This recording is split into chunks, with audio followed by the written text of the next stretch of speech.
Welcome. Hello. Hello. Good morning.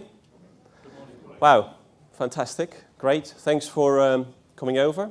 Before we get started, no fire drills have been planned. So apparently, if a very, very loud alarm goes off, we need to make our way over, down the stairs, towards the gate, and wait. Other than that, lots of eGain staff towards the back. Anything you need, please just ask.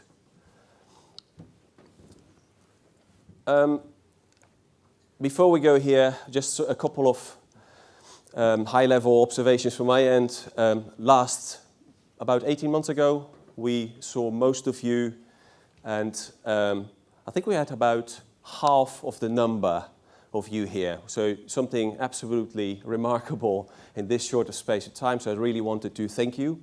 Thank you very much. Over 21 countries represented here, so I've been told not to make too many references to cricket, and that's a good thing because I don't know very much about it. Over 200 people, and that is a 100% increase. Now, my boss sits here, so I would always deny that this is a great opportunity to increase our targets, but it does say something about where this is heading and how important multi-channel is becoming, and particularly some of these projects. So we've got today a fantastic lineup. Future of customer engagement. We want to talk to you about the theory. We want to talk to you about the practice. But we also want you to use this day to your advantage. We've done this for you. It really is about making connections. I mean, where else can you talk to someone like Tom and have a conversation about, hey, Tom, that project that you guys started, how did it go? What are the pain points? Those are real life lesson learnings, and tracking a multi-channel transformational deployment and just having a conversation with somebody about where it went well and where it went wrong. There are not many places where we can track these projects simultaneously. So really use this day to your advantage. Use us, use your account managers. There's plenty of them around, predominantly towards the back seats, interesting enough. And they'll be more than happy to connect you up, myself included. So looking at the agenda, very pleased that Ashu, our Chief Executive, is here to talk to you about the future of customer engagement and eGain's perspective on that, so really to give you an insight as to how we see the world. Again, Ashu will be very happy to have an interesting conversation with you throughout and after this conference. Really, really pleased to have Johan Jacobs here. Thanks, Johan. Johan, would you mind standing up? Sorry, it wasn't rehearsed, was it? Guys, Johan is the executive researcher, former Gartner analyst. I don't know what there is that he doesn't know about web customer service. He knows the space inside out. And what Johan will be doing is, from the point or after Ashu's presentation, Johan will be moderating the day and talk you through it. So he'll share with us some practical observations and the building blocks of how you actually go about this, and then take over and moderate the day for us, including the panel discussion. So thank you very much, Johan. John Hernandez will give us Cisco's perspective on customer engagement in a digital world, which, again, by that time, you would have heard 3 stories with a mix of theory, high level, and some how-tos in there, at which point we then want to give you an overview of how it's really done. It's all good and well to talk about it and write blueprints, but obviously learning from people like Tom, and you start with the plan. How does the plan stack up? And Tom will talk us through that. So, Tom, thanks. We have a panel discussion for you. The feedback from last year was that that's something that we wanted to do again. So Johan will moderate that. Plenty of discussion and opportunities there. So please, again, engage with us. Raymond, kindly here, despite typhoons and all of that. So thanks for being with us. A fantastic story. And I guess what I like about that story is the sales angle. So some of you are sitting here with a service hat on. Others of you are looking, yes, this is all great, but how do we utilize multi-channel to drive up sales, to drive up conversion? Raymond will share some stories with us on that. And Alicia, where's Alicia? Hiya.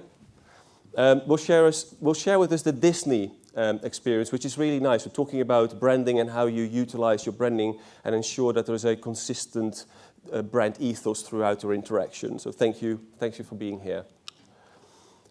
And finally, Sean Rice. What is Sean? Hi, Sean. Hiya. Sean will give us a great story about the softer side of all of this. Really, from a cultural perspective, what's it behind and how a brand like Virgin looks at this, which I think is a very nice way to end it. It's all good and well to talk about technology. The people, your objectives, your aims, your high-level goals are, of course, as important, if not more important. So thank you, Sean, for being here. Right. I just wanted to give you sort of high-level observations of EMEA trends that I certainly have seen that I find very encouraging, and you sitting here is probably a testament of that. What we're seeing more and more of is multi-country digital transformation programs, and some of you are sitting here, Vodafone, Electrolux, we see A1 Telecom Austria Group, Avon. And what we mean with that is organizations that have actually recognized to tackle this multi-channel beast, we need to elevate all these projects that we're having. There's organizations that are doing several things on social, they're doing things on chat, they're doing things on the web, on e-commerce.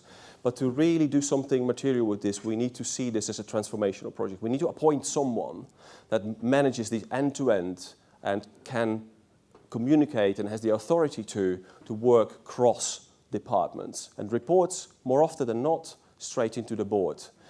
That's great news for us because it means that those organizations are starting to move into a maturity and adoption curve which helps these projects being successful. It is a very big deal, these multi-channel transformation projects.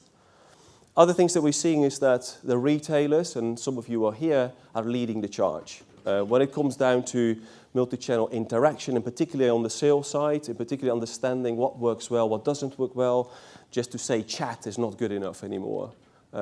Interaction on widgets, avatars, and all those lovely things now have a place. And we're using business terms. We're using things around conversion. We're using things around stickiness. We're using the right terms now to deploy this technology. So Arcadia, JD Williams, Waitrose, and Carphone Warehouse, fantastic examples of how you can make this technology work to increase your top line.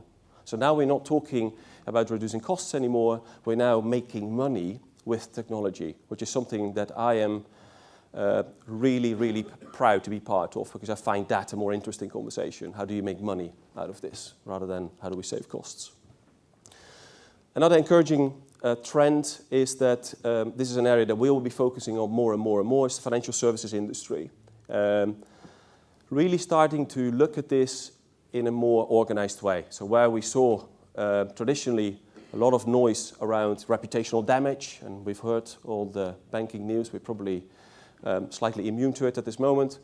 The banks are starting to look at these programs, insurance organizations are starting to look at these programs and very much approaching this like retailers would online.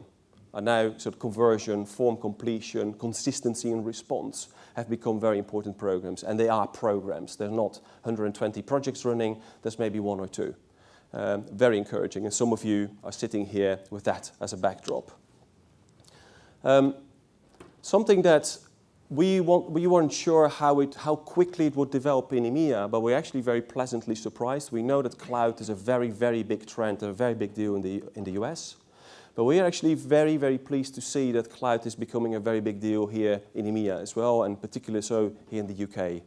eGain is part of the G-Cloud initiatives, which effectively provides a platform both from a procurement and a delivery standpoint for government organizations to actually actively participate in these programs. And that's a really good sign that even at that level we're considering cloud systems. As eGain's perspective, we obviously will be paying a lot of attention to this.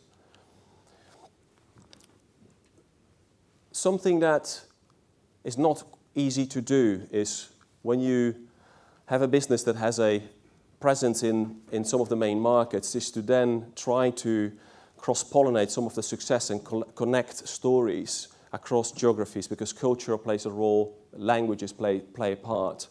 What we're seeing is that Germany and France are really picking up steam very fast. There's some very nice German stories and French stories amongst yourselves of multi-channel adoption. it was great to see that in the first year that we've opened up France properly, we immediately managed to have a very, very serious interaction with a very important organization. Similar story with Germany. Germany is really picking up steam. And very surprisingly, cloud is a very important part of that business. So who would have thought that? You know, that's certainly the last thing that I thought when we said, let's go into Germany big time. So telco, I don't think I need to tell you that most of you know that we have a deep-rooted knowledge in the telco environment, but what is encouraging to see now that it goes way beyond knowledge. We're seeing a lot of interaction, chat, multi-channel adoption opening up, and telcos are really starting to pick that up. And we're very happy to be part of that. Right, now, this is my last slide, and the team tasked me, so said, well, Dennis, you're in a very historical, important site. There's people there that are coming from all over EMEA, and you can't not go in your opening without saying something about cricket. And I said, well, that's great, because I don't know anything about cricket. I have no idea. Well, then you need to learn it. So I said, that's fine, I'll Google. So this is what I've done. So what I wanted to do, and you probably picked up with my dodgy accent that I'm not entirely British. So I thought, as a fellow foreigner, some of you, I'd give it a go. And so here we go. It's actually quite simple. I haven't even started yet. It's quite simple. The rules of cricket, 3 main concepts. There's something around in or out. There's these umpires that do something. And the other big question that I had is, when does it ever end? Does it? Now, there's some experts in the room, so I've got to be careful here. But in and out, what is that all about? Effectively is, you have 2 sides. One is out in the field, and one is in. Simple. Each man that's in the side that's in goes out, and when he's out, he comes in, and the next man goes out until he's out. Well, pretty straightforward. So when they're all out, the side that's out comes in, and the side that's been in goes out, and then tries to get those coming in out. Yeah? So sometimes, this is a bit tricky, you get the man that's still in and not out. That's a problem. And when a man goes out to go in, the men who are out try to get him out. And when he is out, he goes in, and the next man goes out and goes in. So that's the in and out rule. Pretty straightforward. Now the umpires, what do? Well, there are 2 men, they call them umpires, who stay out all the time, and they decide the men who are in are out. Right, finally, when does this ever end? Well, when both sides have been in, all the men have been out, and both sides have been out twice after all the men have been in, including those who are out, that's it. So, that's all there is to it. Now you know what I know. Thank you. Right, guys.